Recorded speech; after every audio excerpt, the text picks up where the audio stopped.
What up, Panther Nation, Rockstar Gang? Appreciate everyone joining the live stream. Make sure you pound that like button like it owes you money. You know, get your beaters right. Get your beaters right. You ever heard that? That's what my coach used to say to me when I played in high school. He would say, get your beaters right. And it took me a while to figure that out. But if you think about it for a second, you'll understand what it means. Think about what your beaters are. So anyways, make sure you pound that like button. Subscribe to the channel if you haven't already. Click that post notifications bell so you don't miss out on any new live streams or shorts or anything that I post. Your boy got a fade today. You know what I'm saying? I had to get that done. Straight up. I had to get it done. It was bad, man. It was bad. That's why when you see me wear hats, that means that it's time for a haircut most of the time. Again, I appreciate everyone joining the live stream. If you're new here, my name is Clay Ropp. I am Roppstar or the Roppstar Report. This is your place if you are a Carolina Panthers fan. And, of course, NFL. I do predictions, power rankings every week as well. So, go check it out. Go check out the Discord if you want to join the Discord. My Discord link is down below. I got my link tree for all my links and all my social media and BetUS, which they are matching up to 125% on your first bet. So go check it out. All right, I got a great show for you today. We got a lot to talk about. Let's get in the chat real quick. Let's see who's saying what's up. JP, what's up, man? Appreciate you joining. I'm going to just call you JP because it says it in there and makes it short, and I don't have to go crazy with it. You know what I mean? Yo, Clay, what's up? C, my man C in here. What's up, man? Appreciate you joining. Let's see. We got Marcos Cash. Yeah, that's been a lot of rumors going on about that. That would be a big mistake if we go with it. I understand why there's rumors around Bill Bryan, right? Because of the whole connection with Bryce and all that at his Bama days. I get all that, but it would be a mistake, another mistake by David Tepper hiring a guy like Bill O'Brien, in my opinion. Rumors, Marcos Clay would to steal your wife fade. Hey, listen, coming down the road, riding your daughter's bike. You never know. I'm just kidding.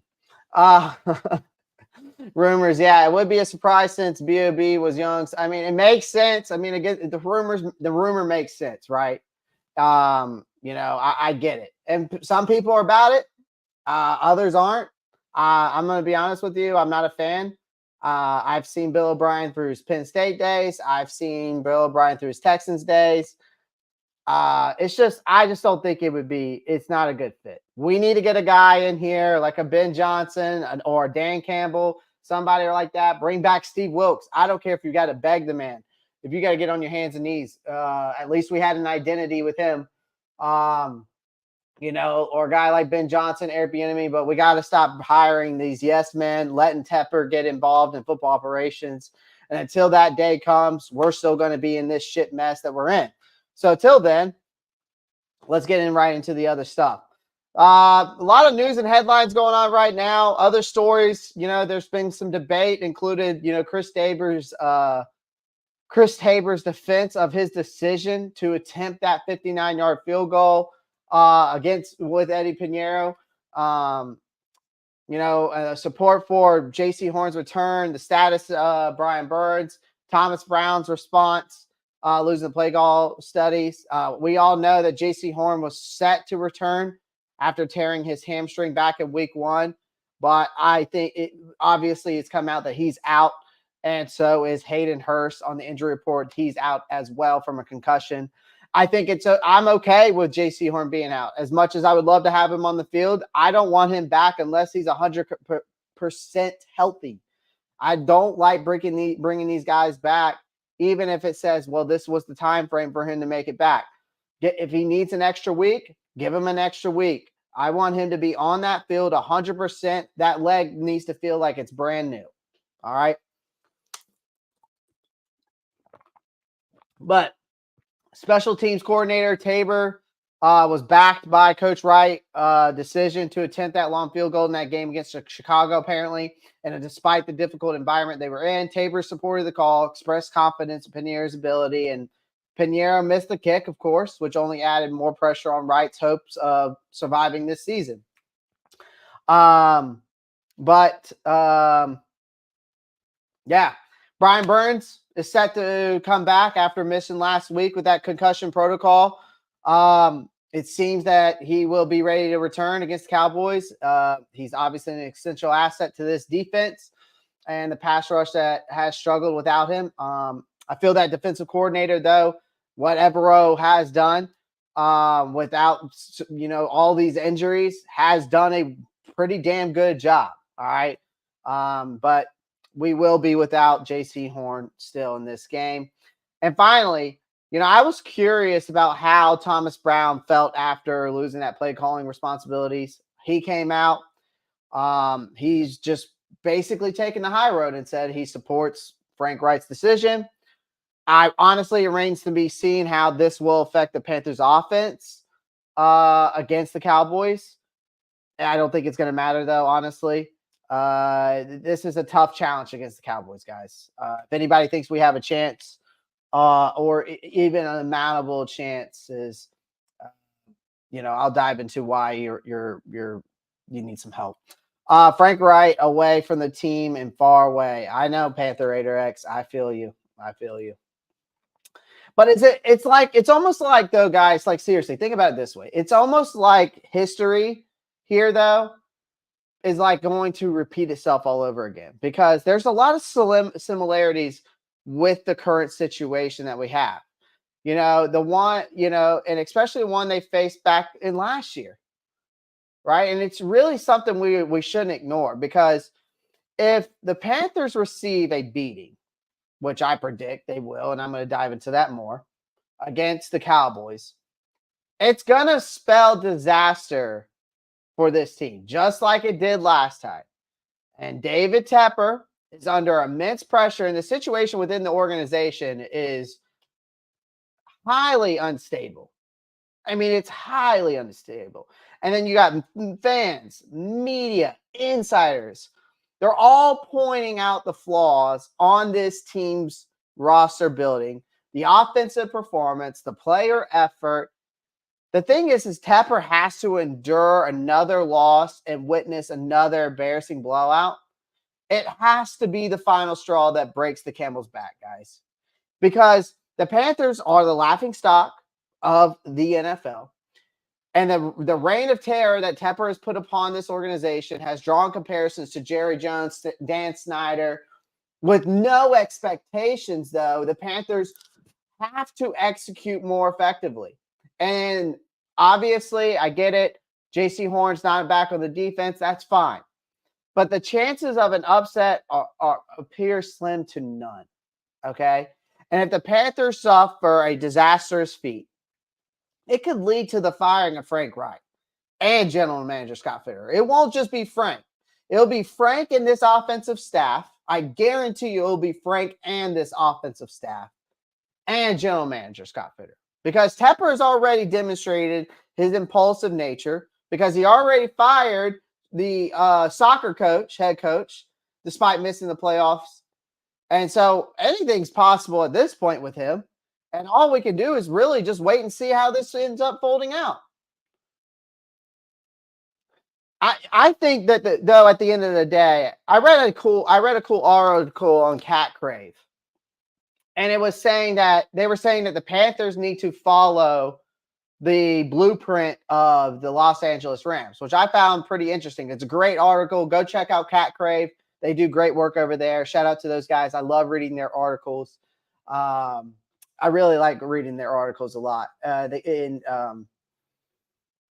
And so they were saying in the article that we need to follow the blueprint of success set by the Rams. And it was pre-Sean McVay Los Angeles Rams, okay? And there's similarities between the two teams, right? The 2023 Panthers could end up sharing the same kind of franchise arc when you read the article. It kind of makes sense, because to achieve this, right, you got to take action, you got to make changes, okay? And obviously we're struggling. So we may even be the worst team in the league and have no first round picks in 2024, right?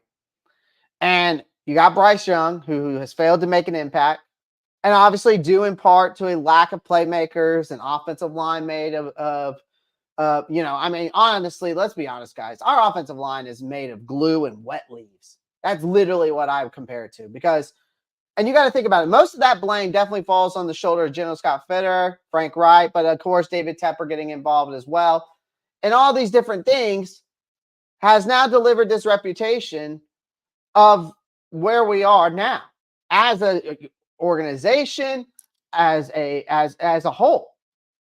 And for us to turn things around, if you look back and if you go read this article on Cat Crave, they were talking about the Rams. I remember, because I'm keeping this in my head because I really wanted to explain this to you on the show. I memorized basically the whole article, but it was explaining that the Rams back in 2016, they modeled that for success, the way they modeled it up.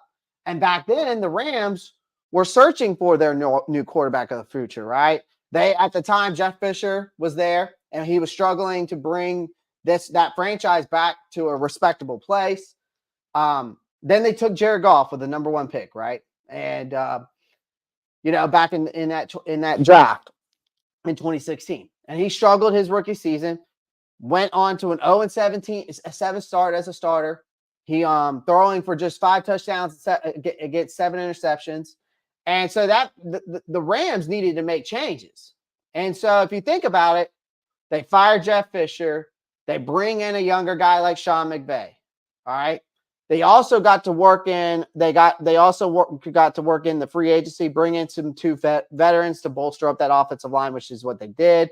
They helped out bringing in some wide receivers in the room. They got guys like, I remember they brought in like Sammy Watkins, and they brought in Robert Woods, Cooper Kupp, Josh Reynolds, those guys. All right. And so in the article, it keeps saying that the changes that they ignited there with the team, if you remember, they ended up going to a division title in 2017, and then a Super Bowl appearance, which they lost against the Patriots, Tom Brady, right, in 2018. And then they got Stafford and then won the Super Bowl in 2021. So if you read that article, and I basically just explained it to you in a nutshell in a quicker version, but if you go read it on Cat Crave, it's a great article. But it makes sense that the Panthers really could do the same. But it starts off by, you got to replace Frank Wright with a younger, dynamic coach who really can motivate this team, develop Bryce Young, right? They must also invest in the offensive line. That's why I've been telling you, you build within the trenches and then you work your way outside.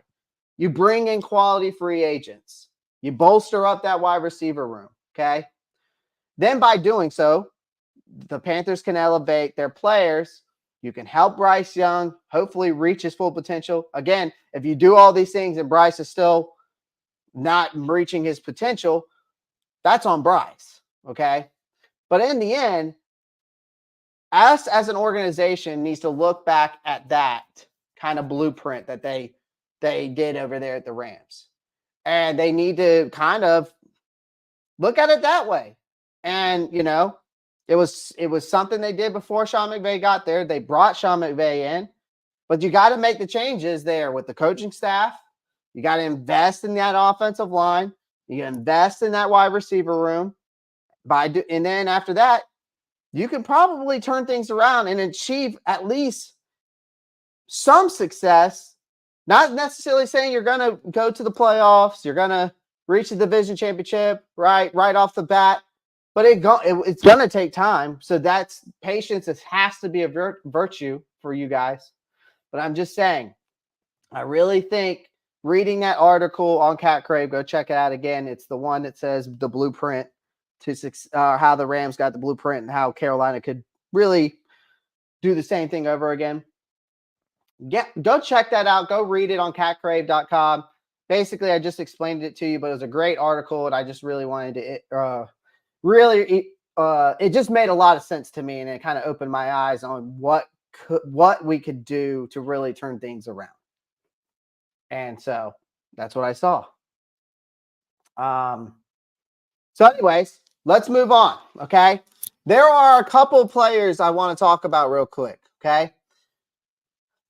There's some guys that are on the hot seat going into week 11 against the Dallas Cowboys, okay? Players-wise, okay? And, of course, coaches, okay? The team, we're 1-8. The struggle is real.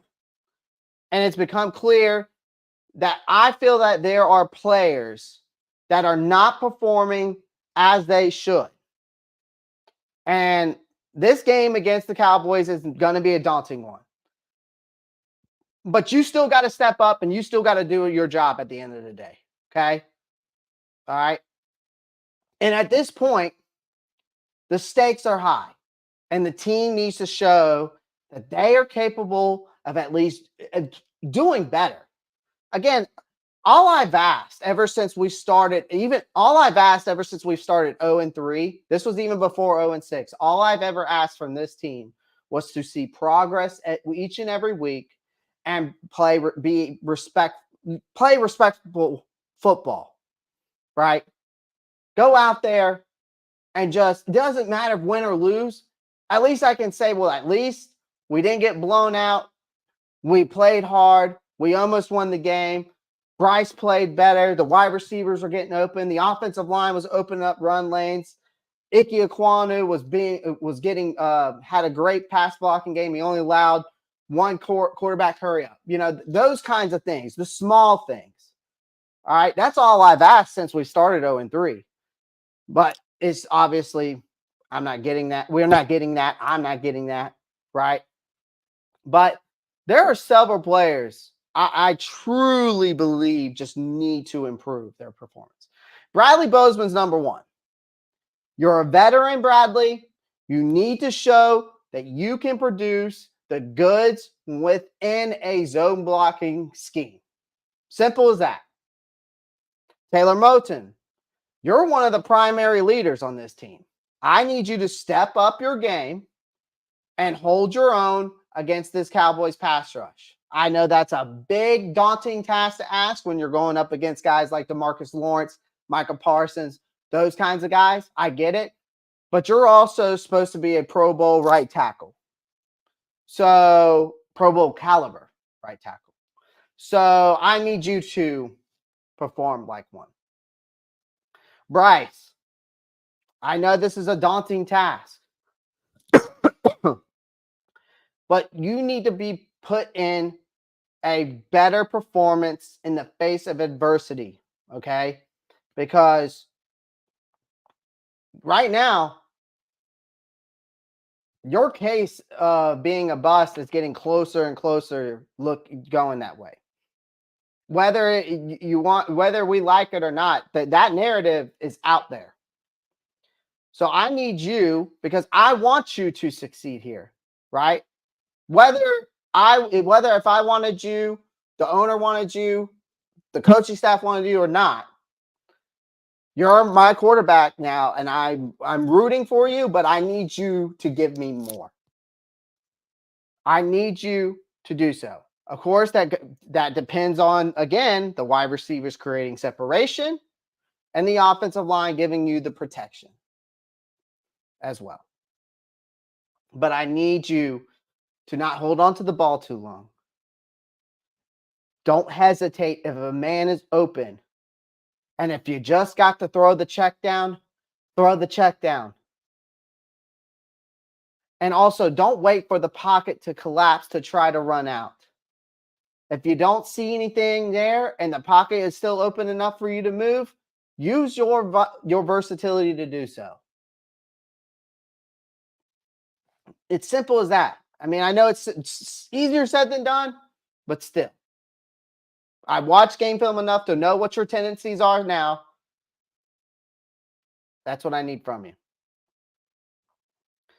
Last but not least, Frank Wright, you are probably the number one person that I really need you to make better decisions, Frank. I need better decisions from you. Show me that you understand what it takes to win a football game. Show me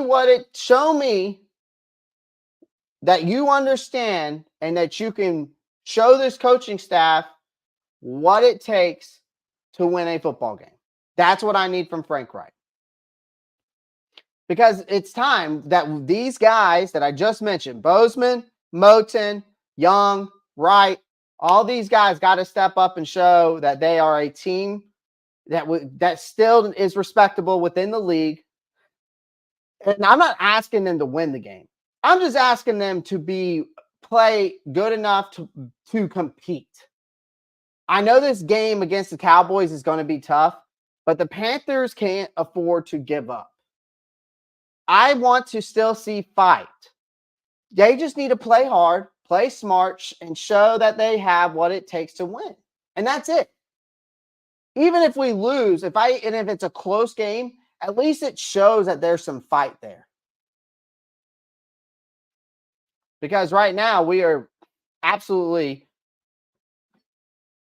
atrocious. And again, the laughing stock of the league. Let me get into some of these comments after I was talking so much so far. I believe it was David Tepper's call. Yeah, it was definitely David Tepper's call on the coaching change, JP. David just needs to learn, trust what your fans are saying. He doesn't listen to the fans. He probably doesn't go on Twitter, probably doesn't read any articles, doesn't go on YouTube. I doubt that David Tepper is looking. I did like that. Let's see here. We got JP coming up here. Says, I did like that Brown used more pre-snap motion than Wright did. Yeah, and Wright's not going to use any pre-snap motion. We're not going to see it. If we do, I'll be surprised. I think that he does use it, but it's very slim. It's like a low number of like 13% or something crazy like that. You can't fire Thomas Brown. I'm open to it because he's young. Like I was just talking about that blueprint, that article I read from Cat Crave. Thomas Brown could be the next head coach here. And it would make sense to hire a guy that's young like him to hold the reins because he can connect with the younger guys better. He runs an offense how the NFL is run now. It kind of makes sense. I don't want him fired, but I could see this whole offensive staff and Frank Wright getting fired if this team gets blown out this weekend. And Scott Fitter. I'm just saying. I won't be surprised. I won't be surprised if nobody gets fired. If I would be more surprised if nobody gets fired after this game if we get blown out. He's doing his best. Exactly. I mean, the roster on paper is not the roster we're seeing on the field. I can tell you that. I hope you're right. So Evero can be promoted. I like Evero too. I wouldn't mind Evero taking over. Yeah, it is a good article, man. That blueprint by Cat Crave, it kind of put things in perspective. Go read it. It was a great article. I just kind of memorized it because I wanted to share it with you guys. I agree on Bozeman. He's struggling bad this year. And he's supposed to be a leader on this offensive line. And he's supposed to be, he's a two-time Pro Bowler, 3-time Pro Bowl center. Not playing like one. Sanders has been on the hot seat with the Raider X. I'm not even mentioning him anymore. I'm not even mentioning Miles Sanders anymore because we're stuck with him. We're stuck with him for the rest of this season and next season. And then after that, we might have a chance to get rid of him. But he's been on the hot seat.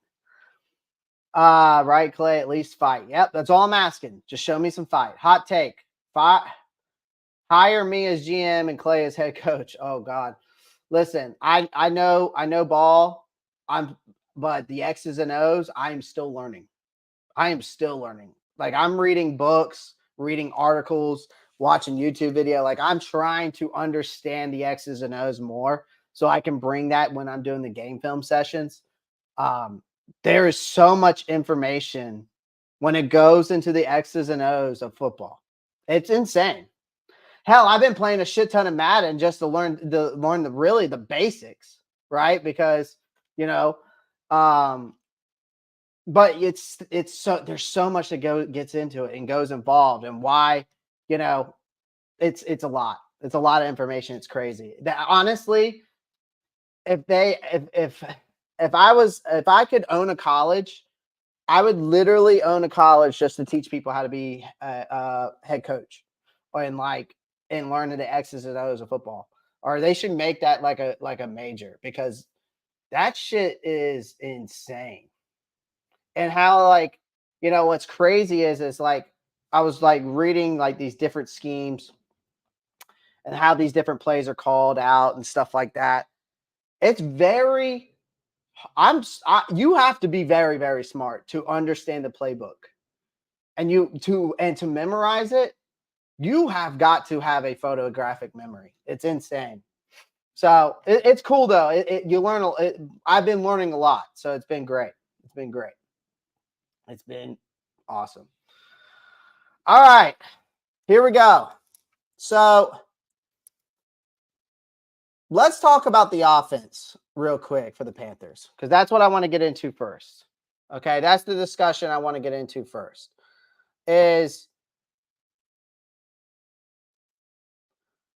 Well, here's the thing. I got a question for you guys, and I got a question for the chat. So let me know in the chat what you think, because I'm going to analyze the offense, and we're going to talk about the struggles and all that. But what I want to know is,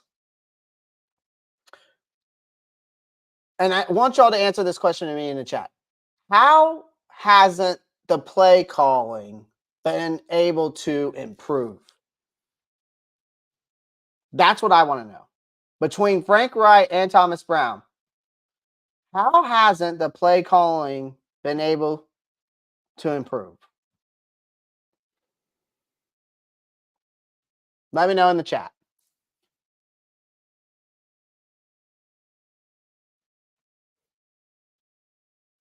You know what I mean? Like, how hasn't the play calling improved? Because we're struggling on offense, and we thought a change would help, right? With Thomas Brown doing it. But how? So answer that question for me right here, the one I just put up. How hasn't the play calling improved?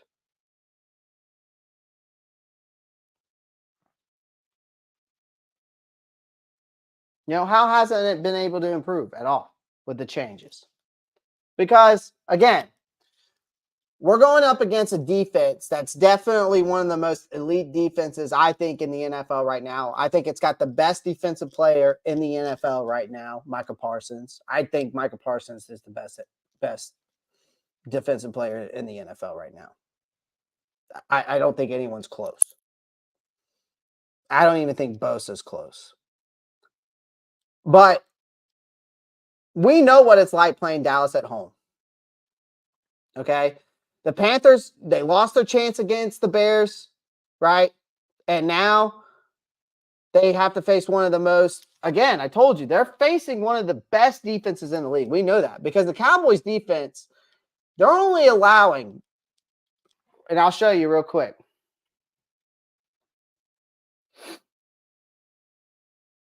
Pull up my screen here.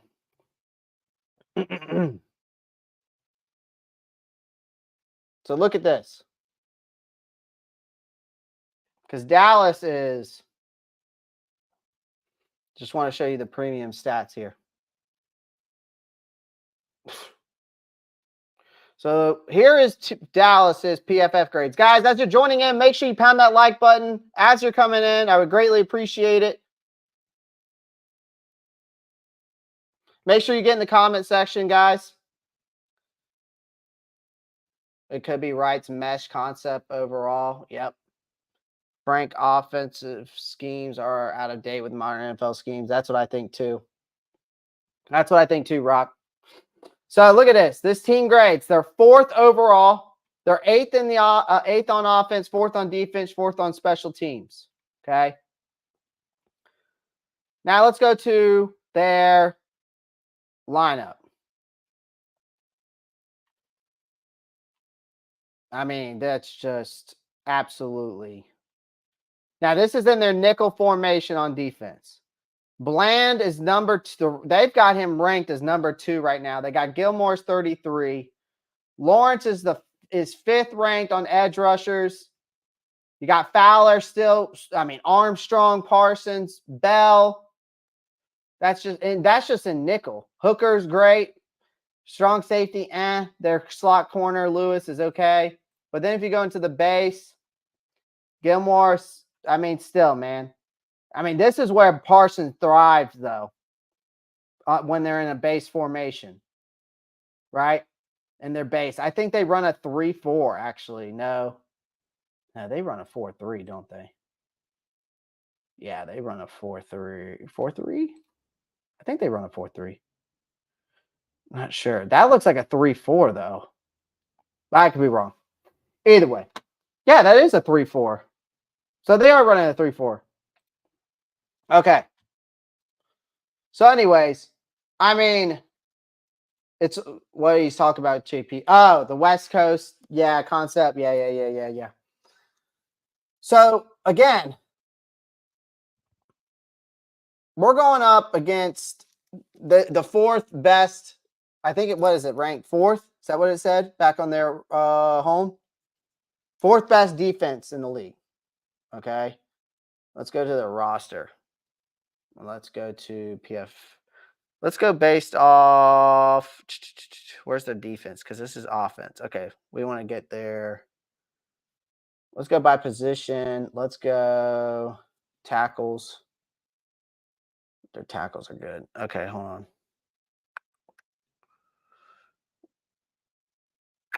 on. They're not going to give me that. Might be better if I just do it like this. I would like to see it as a premium stat standpoint.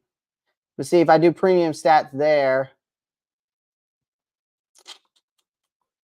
What's this? Game preview. Okay, this kind of gives me a little bit better of everything. All right, perfect. So now if we look at this, their power rank defense is 3rd. Okay. Everybody can see that? All right, good. Anyways, they're only allowing 4.8 yards per play. Again, that's the 4th best in the NFL. They also are 3rd in yards allowed per game and 4th in points allowed per game. And although they're strong against the pass, then against the run, the Cowboys really are not weak in any area on the defense. So, again, for us, we have to be careful to not let this game get away from us early. Okay, because the Cowboys are capable of running us out of Bank of America Stadium in a hurry. And again, especially if our offense struggles out the gate, because the Panthers have been good at avoiding turnovers this year. I will say I'm going to give them credit where it's due in that aspect of things, but they got to keep it that way, because setting the Cowboys up with short fields is a recipe for disaster. So if the Panthers fall behind, they might feel pressure. Obviously, that pressure is they're going to feel the need to just air that ball out. All right. And the Cowboys are going to tee off on Bryce Young. Okay. Because we have a less than stellar offensive line. Like I said, it's like glue and wet glue and leaves. Okay. That's basically what our offensive line is. Okay. And we're going to have to pay extra attention to Micah Parsons, who is the most effective edge rusher in the NFL and on the Cowboys by a wide margin. And according to ESPN's pass rush win rate, Parsons is the most effective edge rusher in the league. Okay. So the Panthers need to do whatever they can do to limit his effectiveness and make other players make the plays. And however, covering a guy like Micah Parsons is easier said than done. I get that. According to the same stat, though, okay, the Cowboys as a team are the best in the league at beating their blockers and getting to the quarterback. So Bryce is going to have to be careful, okay? Even though Micah Parsons has been on Twitter and on his social media and on his podcast saying, we need to give Bryce Young time and all that. He made a whole video about it. If you haven't seen that. Apparently Micah Parsons believes in Bryce Young. So I don't know.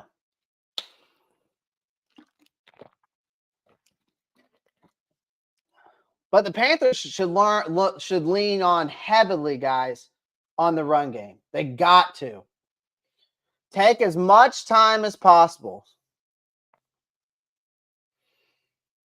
The West Coast concept, best tight ends and running backs doing the vertical challenge most times. Yeah. I think it is a 3-4, JP. Usually the premium stats are on the new page itself. Yeah, I'll switch over here in a minute. And Super Bowl winning type defense. Absolutely they are. Parsons approaching prime Aaron Donald status, can literally take over games. Yes, he can. He kind of reminds me of prime Von Miller a little bit too, because of the like we saw in that Super Bowl. So these are our injury report. Just wanted to show that real quick. Questionable is Woods. Sullivan's questionable. Haynes apparently is out. Chenault's questionable. Obviously, JC Horn's out. We know that Shaq's out, and we know that YGM's out. I mean, these guys are good too. Look at their numbers. They're better than, their numbers show a lot better than what we got out there right now. I can tell you that. All right, let's get back to this. Let's get back to that other page. I want to get to the premium stats. We can do their premium stats of last game, but I wanted to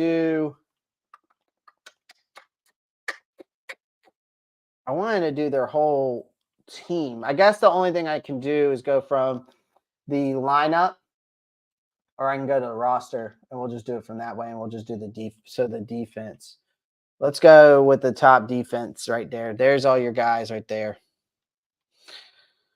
These are all your. This is what we're dealing with from a defensive standpoint. That's insane, dude. So there's all your premium stats for Dallas from a defensive standpoint. But again, the Panthers are going to have to lean heavily on the run game as much as possible. They need to try to get Chuba and Miles Sanders going. I hate to say it. I mean, I hate to say Miles Sanders' name because he has not produced for what we are paying him for. They need to try, but they got to try to get these guys going. All right. I know although the Cowboys are good at getting to the passer, they're not quite as good at limiting opposing ground attacks when teams go that route. So if you look at the run defense, okay, the run defense, they're not as good, but they're not bad. But when you look at the pass rush, it's better, right? And then in coverage, I mean, dude, as you click down the line, they have literally from top to here, which is basically over half of their roster, of defense are at least from a 65 to a 90. That's a defensive overall. Their run defense, okay, when we start getting in the yellows, it's a little rough. You get about average around here, and then you're above average, above and way you're elite almost. When you see the blue, you're elite. Okay, you're elite. Basically, from here to here, from pass rush, Bell, Bland, Wilson, Fowler, Williams, Golson, Adi, Whoozy way. I probably botched the hell out of that. I ain't gonna lie, chat. Dude, I mean, this defense is insane. This is their rank. And then, so if you look over here, so then here, look, when we look over here, this is their ranking. Okay. This is like, I guess their rank. Oh, no, this is their year, I think. Yeah, I think that's their year. I could be wrong. Yeah, draft. Oh, round. Okay. And then what? Okay. What position? Okay. That's their draft. Okay. Okay. My bad. I thought that was something else. But again, DeMarcus Lawrence, from an edge rusher perspective, he's 5th in the league from PFF. Micah Parsons. Yeah, I definitely butchered the hell out of that name, JP. I ain't gonna lie. I mean, I don't know how anybody can pronounce that. Like, if he's running out of the tunnel and they were like, hey, man, Clay, we got this new guy on the team, Asia Awuzie or whatever. I don't know if that's even how you pronounce it. I'd be like, dude, y'all know I'm going to botch this. Anyways, I mean, dude, I mean, they got PFF's got Micah Parsons 6th ranked as a 6th best edge rusher, but so they've got 2 top 10 edge rushers. They've got a corner who's ranked 2nd in the league from PFF standards. They've got a linebacker who's ranked 7th, Marquise Bell, 7th in the league. They got this guy again, Osia Adighi Uzua. I think I might have did better at that time. But he's 8th as a defensive tackle in the league. Malik Hooker as a safety is 14th. I mean, dude, they've got killers all the way around. They've got killers all the way around. But again, we're going to have to rely on the run game in this game heavily. We're going to have to do a Steve Wilkes approach in this game. Pound the ball up, pound the freaking run game. I get it that the Cowboys defense, they're good at getting the passer, but they're not as good when we're looking at a statistic standpoint as all that. They're not as good in the ground game, but they're still freaking damn good. Okay. So the Panthers need to have another game like they did against the Colts, where they average more than 3 yards per carry. But besides Bryce's performance, okay? Besides Bryce's performance. So without the pick sixes, right? To move the ball down the field, okay? All right. It'd be nice to really see Miles Sanders get more involved, since Chuba has been struggling a little bit. Even though he's still doing better than Miles is. It's going to be a tough game for the Panthers. Let's be honest. Okay. The best that we can hope for is that the Cowboys overlook us and simply just don't show up like they did against the Cardinals a few weeks ago. Again, otherwise, it might get really ugly, and and it'll get ugly really fast. Now, let's talk about the Panthers defense. Okay. Now let's talk about the Panthers defense. All right. So this is the Cowboys offense. So we're talking about the Panthers defense. We're going to pull up their offense. Okay. We're going to pull up their lineup. So here's their offensive line right now, as you can see it.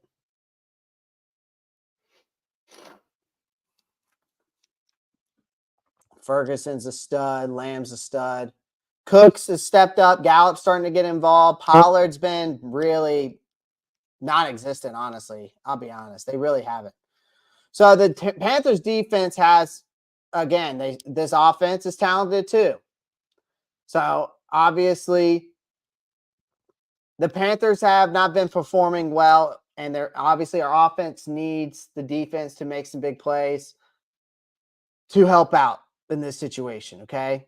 And here's what I think the Panthers need to do defensively to even have a chance in this game. Okay. I get it. We activated JC Horn off of injury reserve this week, who's been missing most of the season with the hamstring, but we all know he is out. Okay. He did log a limited practice on Wednesday, but he is not fully ready to play. Okay. His presence would have been beneficial, especially going up against a guy like CeeDee Lamb and these guys like Michael Gallup, Brandon Cooks. These guys have started stepping it up. Cooks has started coming into his own. Gallup is starting to get involved as well. The Cowboys, they're passing. They're sixth in the passing yards. Okay, so they're sixth in passing yards per game, and we're going to have to do something to limit their passing game. I don't know how. Dante Jackson, I'm going to need you to step up. I need you to be what you've been since the bye week, right? I need to see you play like you did against, Chicago, the Texans, right? We saw you stepped up in those games. But CJ Henderson, who suffered a concussion, looks like he's back this week. But put the pressure on Dak, okay? That you got to put pressure on Dak Prescott. Okay, the Cowboys have a 19th ranked QB sack percentage at 6.7%. Brian Burns is back, meaning that now our pass rush could be as healthy as it has been all season. Is Marquise Haynes actually back? Because I just read that thing. Is he actually back and is playing in this game? Has anybody heard? Or is he back to injury?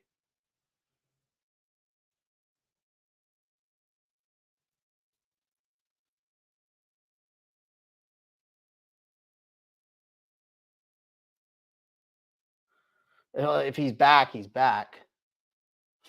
Let's look at the injury report for today. I want to double check. Because PFF has him as out. But I don't know if that's true.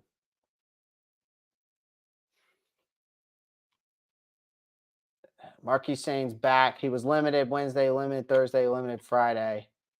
I don't think Marquise Haynes is out, though.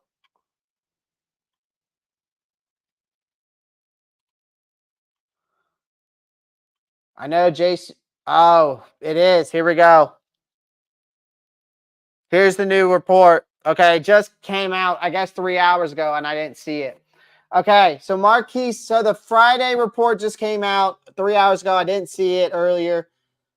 So 4 players are out right now. Hayden Hurst, concussion. CJ Henderson, concussion. JC Horn, obviously his hamstring, he's out.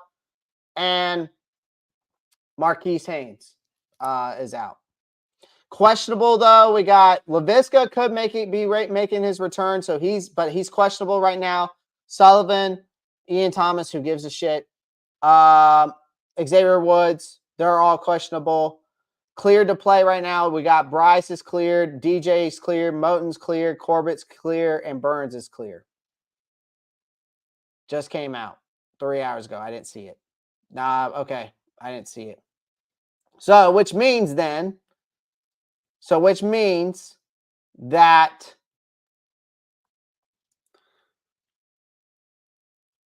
who the hell's going to play on the other side of?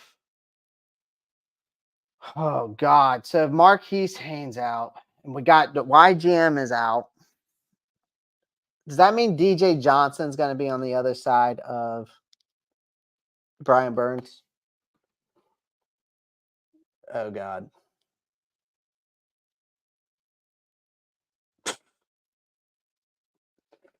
Oh my God. DJ Johnson's playing. Great. Fuck. That's awful. No, it's gonna be Barno. Well, in the regular 3-4, it's gonna be Barno. But when they run a nickel defense, they're gonna have Burns and Johnson. So they're gonna be switching that out. Okay. Damn, how did Booty get a 71.6 defensive grade? Damn, his coverage has been pretty good lately, huh?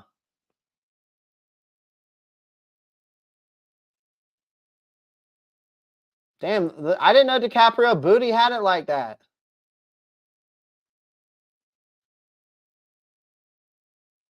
Look at Jackson stepping up and getting that 70. He was at he was actually, before he got a defensive grade, that 49.4 was right there at that defensive grade before after the bye week. Dude, look at Shy Tuttle and Deshaun Williams. So bad. Now look, here's the crazy part. Look at the offense. So if we do a 2 tight end set, 12 personnel, you got Salt. I guess it's going to end up being Sullivan. Dude, Zavala at left guard. We'll see how that works out. We'll see if that works out. I'm hoping that with these two have played together, Icky and Zavala have played together at NC State, and that chemistry they have, I'm hoping and I'm praying that it pans out. I'm hoping and praying that it pans out. All right, let's get back to it. Let's get back to the thing. Sorry, I got distracted because I wanted to confirm some things. But this defense that you're looking at, okay, that you're looking at right now, in the base of what it is, we're gonna put it back to the nickel because that's what it is. That's what we're in the nickel. But the pressure, we have to put pressure on Dak. Okay, guys. The Panthers need to do so. Again, the Cowboys have a 19th ranked QB sack percentage, which is 6.76%. So Brian Burns is, like I said, expected to be back. Obviously, depending on what package they're running, it'll either be DJ Johnson the other side of him, or it's going to be Amari Barno. The Cowboys are known for putting points in bunches, okay? And the Panthers defense needs to force some negative plays to stay in this game. They've got to cause turnovers. All right. Another thing we've got to do, which we haven't been very good about, but I will say we haven't. I feel like we've improved. Okay. And what Evero is, let's not take anything away from Evero, okay? Because he's even taking guys from the practice squad, and this defense is still playing above average defense. Not saying that we're top 15, but he's definitely taking practice squad players and making shit happen and making things work. Okay. But we got to limit the rushing attack too.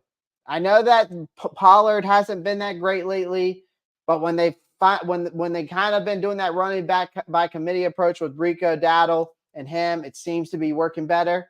And the Cowboys are currently around the top 10 and rushes per game, and rushing yards per game, and rushing touchdowns per game. Okay, and even though it hasn't shown that from a fantasy standpoint, at least for me, because I have Tony Pollard in fantasy, but this is just not a good matchup for us defensively, obviously, and which likely will be, playing from behind early. If our offense struggles, we got to focus on tackling well as possible and just kind of hope for the best. The Cowboys have played the most balanced football ever since they lost to San Francisco. If you think about it, because now they're leaning more towards running the ball, which guess what happens if you're able to run the ball well? Oh, the pass game opens up, right? So we as a team need Dak to throw the ball more than the Cowboys run. Because we know that if we can stop the run game and force the ball pressure on Dak's hands, we know that he can make mistakes.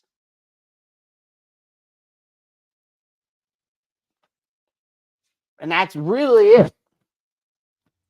It comes down to our offense again, it comes down to our offense, punching them in the mouth, running the ball, controlling the clock. Bryce not making any errors, taking care of the football, offensive line protecting, opening up run lanes. I'm asking for a lot, I know. But again, Carolina's not winning this game. Okay? So here's the thing, in conclusion, guys. The Cowboys are in good shape. They got the run game. They got the pass game. They got the pass rush. They got the run defense. Even though I'm asking them to run the ball, the only thing is they're weaker on the run defense than they are the passing defense, but it's not by a lot. So there's no reason why the Cowboys should not beat us as long as they continue to execute on both sides of the ball. I think the Cowboys will be able to maintain their momentum that they got, keep it all the way to the playoffs, and keep their playoff hopes alive. That's how I see the Cowboys do it. I think Carolina loses this game because, honestly, Cowboys from top to bottom on their roster is way more talented than we are, number one. And that's going to be the biggest issue. We are not beating the Cowboys. Okay? And I hate for those of you that think so, what game are you watching? What team are you watching? Okay? What team are you watching? That's what I want to know. Because I know you're not watching the Carolina Panthers.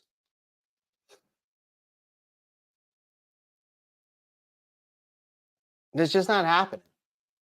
And again, I won't be surprised if this is the game where it's I won't be surprised if this game ends up being like the Detroit game, where it's like 42-21, 48-21, something like that. That's what I see the scoring being.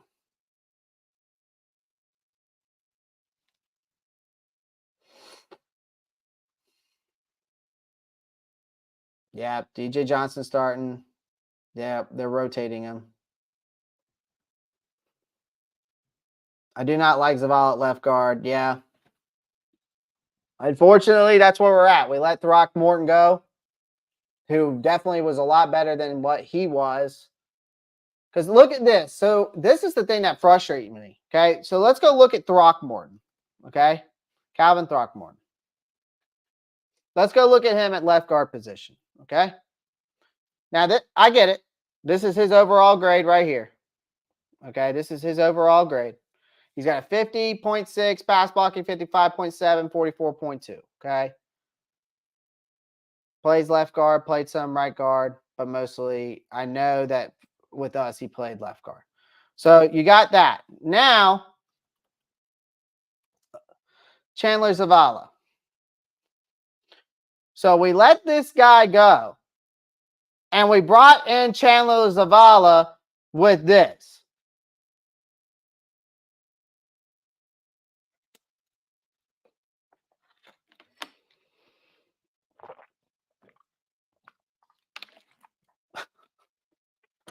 We chose to let the guy who's had better production go in 2023, but because we wanted to choose a guy who is basically a project left guard. I won't be surprised either, JP.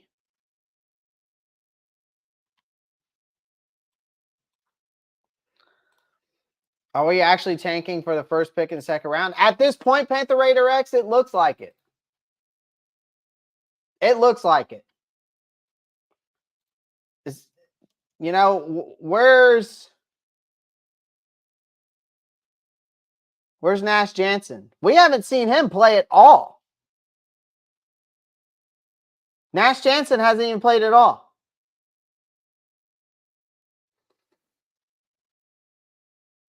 So if we go to this and we go to our roster, we go to the offensive line.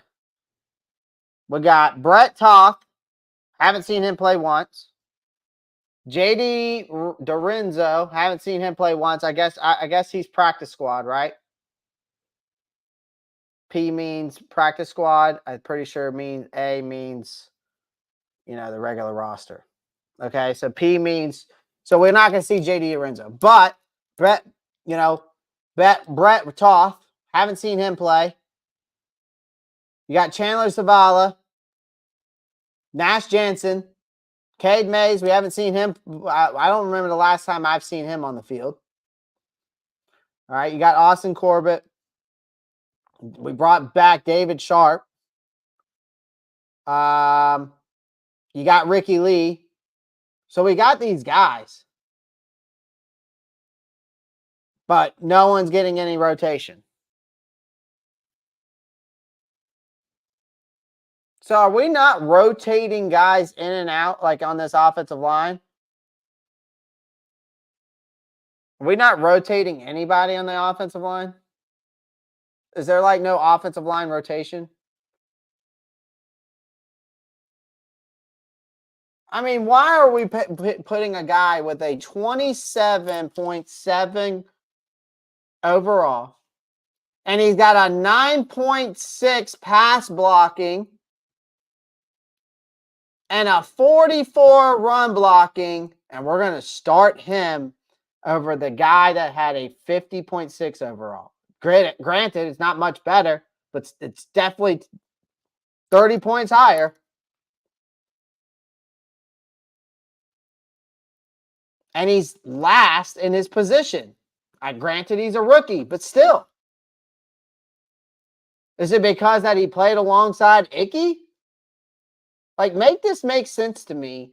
Why we let a guy go who's produced way better in the left guard position than the rookie that we drafted, and now we're going to put him back in there.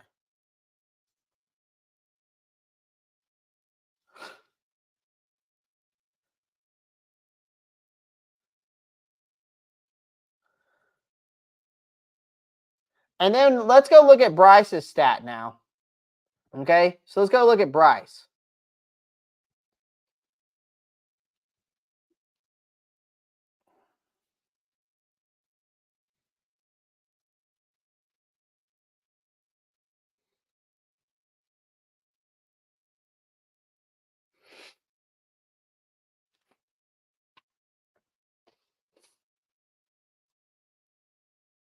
Okay, fumbles. He's gotten better. First 3 games are the first 3 games are bad. Well, the Minnesota game. Okay, the New Orleans. Okay. Where's the week 3? Oh, that's right. He didn't play week 3. Yeah, there. So I mean, this is a stat that because I want to reference his stats. Can y'all see my screen? You can't see this. I see this now. There we go.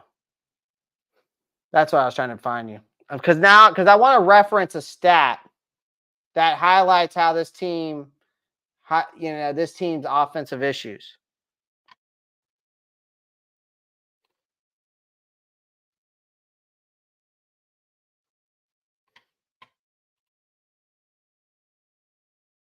That's right. Trying to find it. There's like a specific page on PFF. Where's it at? What if I go into? Oh, you know what? It has to be during the game. Okay. Anyways, so I mean, again, guys, what's Cade Mays PFF, Marco? Give me a second. Sorry, I'm all over the place today. All right, Cade Mays. Let me pull it up. So here's Cade. left guard. He's had more snaps at left guard. So overall, he's a 55.7. Pass blocking's 48.3. Run blocking 62.0. I don't see Zavala starting though. There's no way. I mean, Cade has been better at left guard than obviously Throckmorton has been. So if anything, it would make more sense to me that you got Mays there. Looking from the off, so if we're looking at the ESPN depth chart right now, they've got him listed at Chandler Zavala at left guard, starting left guard. And they got Cade Mays behind him.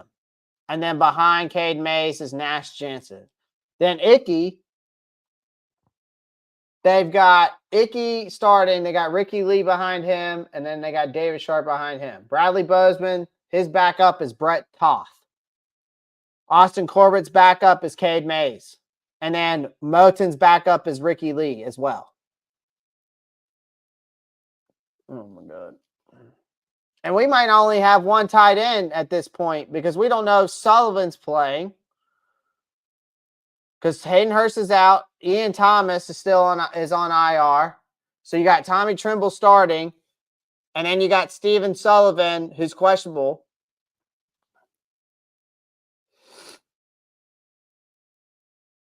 And here's another thing. Brian Burns, okay, he's starting. But Marquise Haynes is out. And YGM is on IR. So you know who's behind him? Eku Leota is behind Brian Burns. Okay? You got Deion Jones starting. Behind him, you got Camus Gruger-Hill. Frankie Louvu, you got him starting. Tay Davis is behind Frankie. You got DJ Johnson starting, right? Behind him is Amari Barno. And then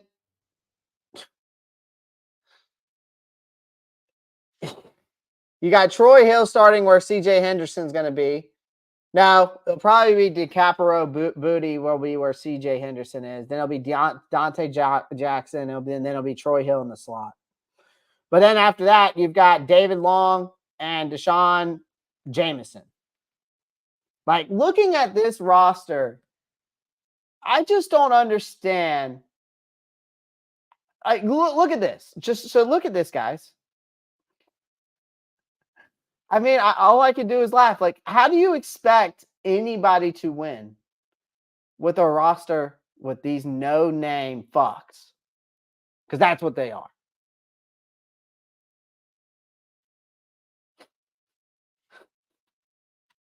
Like,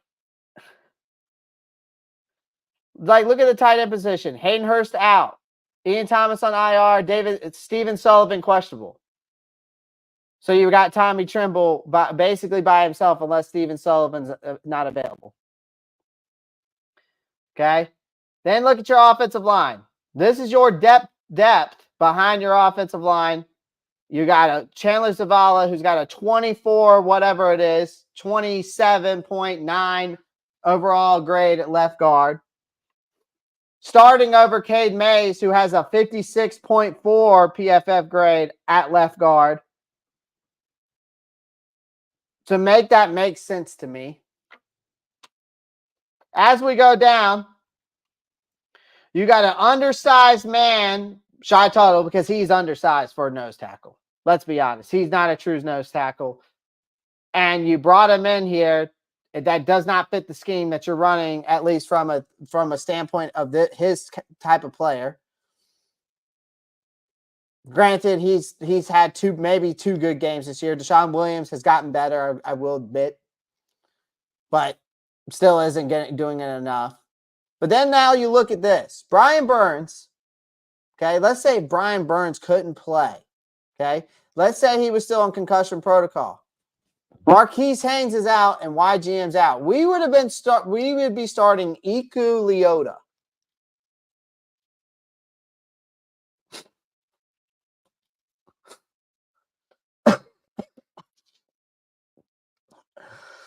Okay?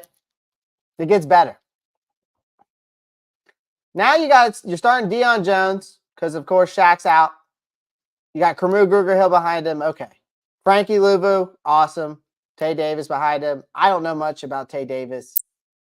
I really haven't read up enough on him yet, but I'll look into him. And then you got DJ Johnson starting on the other side of Burns, who's your third round pick that you traded up for, who's a project player. And you got Amari Barno behind him. But you chose to bring in a Justin Houston over a Jadeveon Clowney. By the way, who Jadeveon Clowney has 6.5 sacks this year. And you chose to go after a 34-year-old Justin Houston who's breaking down quicker than your 19 whatever Chevy Impala. And then you look at the corner room, besides Dante Jackson and CJ Henderson, DiCaprio Booty, Troy Hill, David Long, and Deshaun Jameson. And you're out, of course. You got Jeremy Chin out, and you still have J.C. Horn out. I mean, I don't understand like how a team is supposed to win with these kind of caliber players. I just don't get it. I don't understand what Scott Fitter and that scout team was doing. But it's, now that you sit down and look at this roster, why anybody ever thought we win this division when we definitely have the weakest depth and talent in the NFC South and probably in the whole NFL. This is the most poorly equipped roster now that I'm looking at it I've ever seen.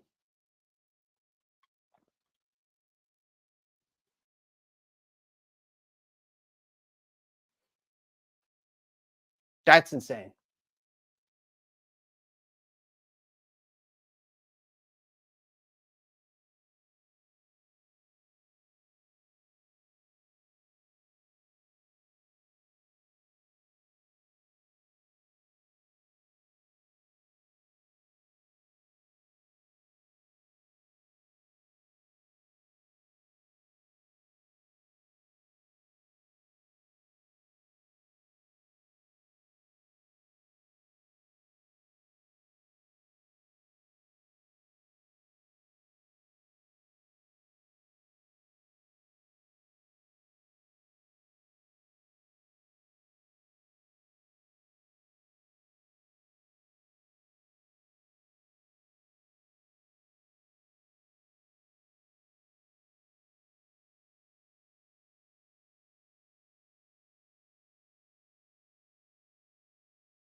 Okay. Sorry, I lost you guys.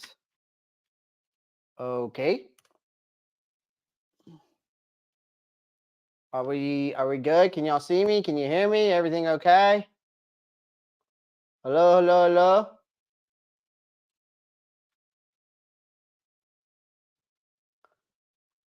Hello, hello, hello. I don't know what happened. My internet just like cut out and cut back on. I have no idea what happened. Yeah, I don't know what happened, Marcos. Okay, well, I guess that's a sign.